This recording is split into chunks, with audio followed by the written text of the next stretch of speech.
Corporate needs you to find the differences between this picture and this picture. In my last video on Mario 64 DS, I focused on how the new characters and stars affected the structure and flow of the game. Enough people commented that they wanted a video going over some of the more granular differences that I decided to take another crack at it. You don't have to watch that video to understand this one, but I will be skipping over some of the big picture topics I discussed there. This time around, I'm going to be analyzing each level individually and seeing if the changes and additions end up improving the level design. I'm not going to lose sleep if I end up missing a coin or a Goomba slightly changing position, but I've made it my top priority to mention all star and geometry related changes. There ended up being a lot more than I expected. If you notice anything I missed out on, be sure to comment down below, and maybe subscribe while you're at it. Before we begin, I want to note that the levels are like 85% the same, so when deciding which version is better, it ends up being deliberation between a couple of very small design choices, including if the new content adds tedium. More stars does not inherently equal a better game. Alright, I just wanted to get that out of the way in case this video ends up feeling a bit nitpicky. The scale of these changes means it basically has to be, otherwise the entire video would just be me going, none of this matters. With all that out of the way, let's go. First, there's some consistent game-wide changes. Every stage now has 3 hats for each of the plumbers, so you can easily swap characters. Likewise, every level has also gained a pink bomb, that will show you red coin locations on the minimap. The hats are a necessity for the gameplay of this remake, so I'm neutral on that, but I really like the new pink bombs. They're a convenient addition that makes good use of the bottom screen. Next, the new giant mushroom can be found inside of certain bricks. Grabbing one turns you invincible, allows all characters to store black bricks, and quickly ground pound poles. On paper it sounds useful, but the utility ends up being extremely limited, as they don't appear all that often. On top of not being in every level, whether or not they'll appear can also depend on what star you've selected. For instance, in Bob-omb Battlefield, this brick is a 1-up for the first 3 levels, and a mega mushroom on the other stars. Overall, it's a puzzling inclusion. In Mario 64, there was never a situation where I thought, man, I wish I was huge right now. It's such a scarce item that its best utility, breaking the black bricks, ends up not really mattering. I can't say it makes the game worse. It is fun to demolish stages like this. It's just not particularly useful. Finally, heading into Bob-omb Battlefield, King Bob-omb has a new projectile-based moveset, which makes the fight more involved than the original. The second and 4th stars are where things start to get weird. Apparently, Koopa the Quick isn't on enough to race the Yoshi, so you have to track down a Mario hat first. Similarly, the 4th star is a King Bob-omb refight, but with his normal moveset, so you're required to once again get a Mario hat and climb the mountain. Even in the first level, having multiple characters is already slowing the game down. It's not horrible or anything, just a tad weird compared to the slick pacing of the original, which might have been the point. Maybe the developers want us to think, man, I wish Mario was here right now. And considering there is the teleport, going up the mountain in extra time isn't exactly difficult. Still, I think letting Yoshi race Koopa the Quick would have flowed better, and then they could have introduced the hats for the refight. Maybe they could have even moved him off the top of the mountain and put him somewhere in the level as a new threat until you get the Mario hat and can fight back. Luckily, the changes aren't all bad here. The refight replaces the star on the Skyland, which wasn't exactly that interesting in the first place. The new star is a Silver Star Hunt, and it's one of the better ones because it repurposes Chain Chomp as a new moving obstacle, which is a really cool difference. Even though I'm not really covering graphical differences in this video, it's worth mentioning here. All the other levels in DS try to capture a similar vibe as the originals, but Bob-omb Battlefield feels completely different. It gets the battlefield part of the level a lot more, but some may find it jarring. Overall, I'd say the original is slightly stronger, since it's more streamlined. Also, they got rid of the 3rd ball after you defeat King Bob-omb, so that's really this level's biggest sin. Jumping into the second level, Whomp's Fortress has big geometry changes, with an additional layer of green being added at the base of the fortress. I really like this addition. It's the second level of the game, so this reduces the threat of falling into the void. This green space is also where the new star takes place, a switch star requiring you to break this brick and then run around the edge of the island. This can be done in any mission, so it fits really well. One of the red coins has also been moved down here. The main negative is the new shape of the floating island. It's now a house-shaped cage on a bigger island instead of a circular cage with an open top. This makes it easy to land on with the aloe, but much harder to triple jump to. That negative is pretty minor overall though, so Whomp's Fortress is better in DS. Moving on to Jolly Roger Bay, it seems like the triggers for making the eel come out of the ship have been made a lot easier to activate. For some reason, I always struggle to get the eel to come out, so I appreciate this. Plunder in the sunken ship is also easier, as you only have to open one chest to load the water, which is kind of a baffling change. Having multiple chests introduces tension, because you have to figure out the correct order while having limited oxygen. If there's only one chest, why even bother? Just have there be no water and make the focus be platforming up to the star. Blasted stone pillar is no longer in a box. which is actually in line with the Japanese version. The new edition is a switch star in the back cove, which in practice it's the exact same star as Through the Rushing Water, as they both require you to use a character's power to collect the star, so I'm negative on this new one. With that being said, even though the new star is uninspired and the change to the chest is weird, making the eel easier to activate is enough for me to call this level better. Cool Mountain now requires Yoshi to collect the red coins, and some of them are now frozen in ice. This isn't a huge problem because you start with Yoshi. On the other hand, Yoshi is unable to carry the baby penguin, meaning for that star you'll have to come back with someone else, which is a bit annoying. The next change I'm not completely sure about, but I think the race against the big penguin is easier. Again, I can't exactly tell, but it seems like he might rubber band a bit less, which I don't have a problem with. The new Switch Star requires Wario to break open this pool of ice. Even though Wario is one of the biggest annoyances in this game, this star isn't that bad because his hat is right next to the pool after he's unlocked. Once the ice is broken, you can immediately get hit or grab a different hat to do the rest as a better character, so it's an alright star.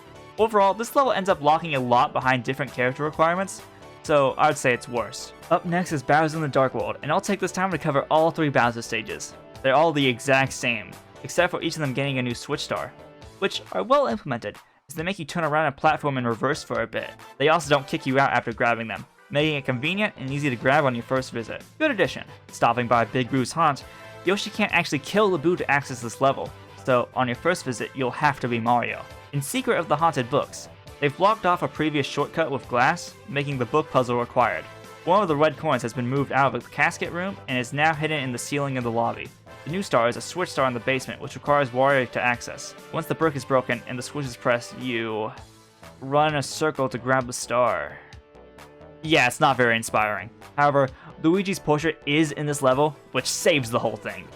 I'm not going to count anything in the portrait as part of Big Boo's haunt, it's more of its own thing, but the painting simply being here is a cool addition, so I'll give it to DS for this one.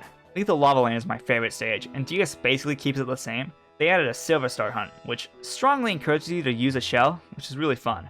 Although the camera can act kinda weird while you're on it. They also hit a new blue coin switch under a Wario brick, so you'll want him for 100 coin star, but that's pretty minor. Lethal Lava Land is overall an improvement. Shifting Sandland saw a lot of changes. Klepto has been moved to the front of level, so the player doesn't have to run back to get him. The star is still placed in its original location, so the player will have to go there regardless. That change doesn't really matter then, which is exactly how I feel about the red coins inside the pyramid being swapped for silver stars. The new star involves using Wario to hit a switch star. Despite my annoyance with him thus far, I actually like this one. His poor jumping skills make it kind of interesting, and once you break the bricks, you can go swap your hat to do it the rest as someone else. But if you mess up on the way back, you'll have to redo it all. Or you could just try to do it entirely as Wario, which might include using him to punch the Tox boxes out of the way. I didn't know you could do this. This is the best use of Wario in the entire game. The point is, there's some actual risk versus reward for that star. In a similar vein, Mario can use his new balloon ability to float up the inside of the pyramid, and Luigi can do a backflip to easily reach Irok's chamber. If you manage to reach Irok as Wario though, he can actually kill it in fewer hits. Shifting Sandland ends up giving a lot of benefits to the different characters, making it actually feel important to choose between them. Overall, a big improvement. Hazy Maze Cave has generally taken a turn for the worst. You need Wario for so many stars now. The first one needs him to break open this boulder. Dory will have his hat though, and she looks really cute in it, so it's not too big a problem. And after that, you're going to need Wario again to access the abandoned mine, and to complete Watch for rolling rocks, which is annoying in particular. Changing the star from a couple wall kicks into breaking the boulders is a good idea, but you arbitrarily need Wario to break a black brick first. Likewise, the new switch star is also hidden underneath these bricks. In the original video, I complimented the concept of switch stars because they could fit into existing levels well. While I still think that's generally true, it's annoying how many of them are hidden underneath bricks like this. On top of all this, thanks to Luigi, it's possible to skip every star involving the poison maze. If you decide to go in anyway, it's a much more annoying area since the poison now gives knockback. Overall, I'd say this level's worse. Speaking of worse, Dire Dire Docks is pretty lazy. The new star is stupid easy to grab, being a straight line from the switch to the star. All you need is, you guessed it, Wario to break the bricks. They've also removed one of the chests from the bottom of the water, making that star easier. Moving to the other side of the level, because the cap powers were separated between the characters, the gimmick of collect the caps is ruined. Instead of grabbing both the Vanish and Metal at the same time, you just have Luigi boringly swim to the star.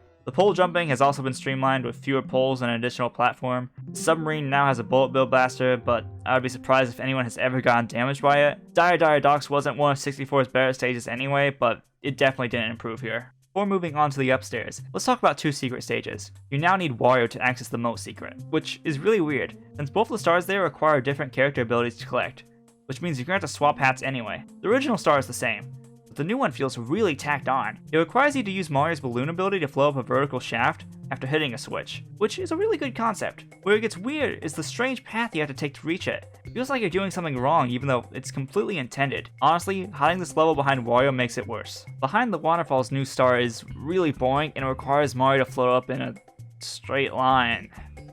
These are the types of changes I think people really don't like about DS. The star doesn't add anything interesting, it just makes you backtrack through Hazy Maze Cave one more time. I'm gonna say it's worse.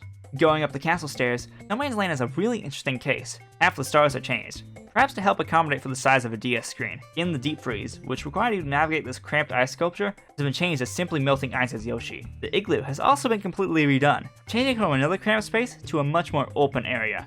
Doing this makes the Igloo star incredibly easy, since Luigi can easily grab Vanish without any challenge. The new star for this course is actually the red coins inside the Igloo, which is also very easy to do.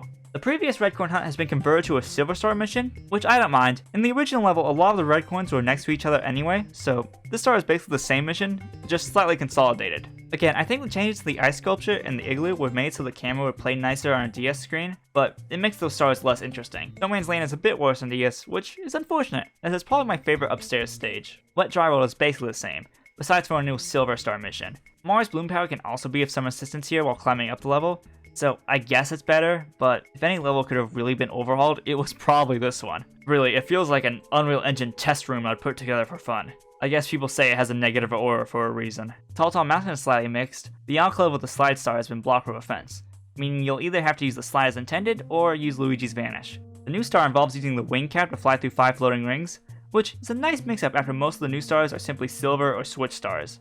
But for some reason, they just had to make breathtaking view from the bridge require Wario. Now instead of being a race to grab the star before a timer runs out, you just grab the hat at the top and walk to the star, easy peasy.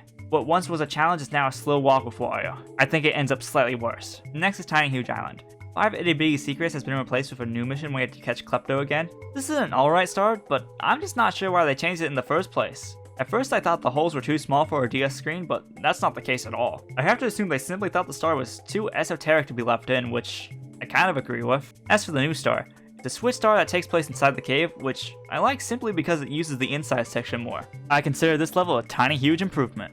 Going through the final star door, we arrive at Tick Tock Clock, which has been modified a surprising amount. Roll into the cage has been replaced with a version where you need Luigi to get inside and nab the star. This makes it so you have to climb up higher for the first star, and introduces the possibility of comically falling to death. The pendulum has also been made harder, by turning it into a switch star, which makes it a precarious race. Finally, time jumps on moving bars has also been changed, but now there's a black brick blocking the star. I don't mind this one because the wire hat is nearby, and you can also use Luigi's Vanish against the cage. The brand new star is a simple silver star hunt, which is actually unique. All the stars are set free, so they'll be infinitely tumbling down before they respawn at the top. Even though this means that you can just wait at the bottom for them all to fall, I like the gimmick. Overall, they've made the stage more challenging, but not in an annoying way. Also, I just want to point out the map of this level is useless. This tells me nothing. On top of being the hardest stage, Rainbow Water is also the longest one. This version keeps everything the same besides for the addition of a new switch star, which is located in the manor. This means you gotta take an additional trip up the carpet, for a star that is incredibly similar to the one already there. The small upside is that you can use Balloon Mario to skip a small portion, but I don't think that makes up for it. As is, the level is worse. Switch Star is more creative, or if Balloon Mario is used all throughout the level, I would have been willing to call it an improvement. And to cap off the levels, there's the final secret stage. Over the Rainbow's main star remains the same.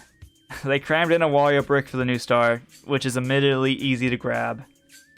The level still sends you to the courtyard if you fall. It's a small L. That wraps it up for the stages, but we're not done yet. The castle grounds itself actually has quite a few differences.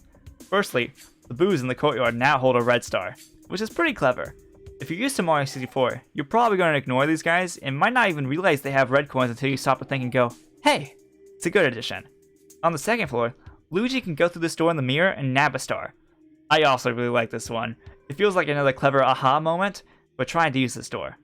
And the imagery of Luigi in the void is funny. In the original, Mips the rabbit gives out 2 stars at various points, but both of these have been removed. We'll say Luigi in the void replaces one of those, and the other is obtained via the new rabbits. Before we talk about that star in specifics, Let's talk about these guys. Rabbits now roam the castle, being color-coded for which character can catch them. Upon being caught, they give you a key which unlocks a brand new minigame. In the first video, I mentioned how this game was a showpiece for the DS to prove that it could do big 3D games. Well, it also needed to prove some functionality for the touchscreen, which the minigames do excellently. It honestly feels like a big mistake that I neglected to mention them, since they do add to the overall flow of the game. Taking a quick break from star hunting to try out your new minigame is fun and provides some nice variety. To be fair to myself, I did somehow manage to miss every rabbit during my last playthrough. I'm not going to hold this against the game because I definitely just ran past a lot of them, although it does show they're not essential. What I will absolutely hold against the game is the weird grind the developers somehow managed to shove into these rabbits. See, once you collect 50 stars, a glowing rabbit might randomly replace a rabbit you've already caught. If you catch 8 of them, you get a key that lets you go into the mysterious white door, which has a star. This isn't the worst thing in the world, but it's just so random. My big sticking point is that you have to get a third of the stars in the game before you can even start collecting them. Then, you have to do basically the same thing 8 times in a row. It's easy enough to grind by repeatedly entering and exiting the front of the castle as Yoshi, but it's just such a nothing star and an anticlimactic reward for the white door.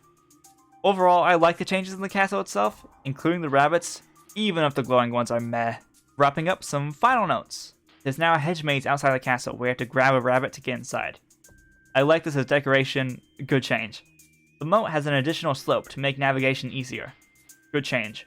Yoshi is no longer on top of the castle, and Luigi can instead catch a rabbit here to unlock the last minigame. Technically a worse change, but also I don't know who they could have replaced him with. And that's about it! This game is an interesting case where overall more of the levels might be better than the original, but the game suffers from a death of 1,000 cuts, since so many of the levels now require backtracking as Wario or any other character. I hope one day Nintendo will eventually revisit this specific version of the game and keep building onto it. There's a lot of good to work with, they just need to correct a couple things. Thanks for watching, and be sure to subscribe for my next video, where I'll discuss the differences between the American and Japanese versions of Mario Bros. 2. I don't want to alarm anyone, but I think we're being hoodwinked.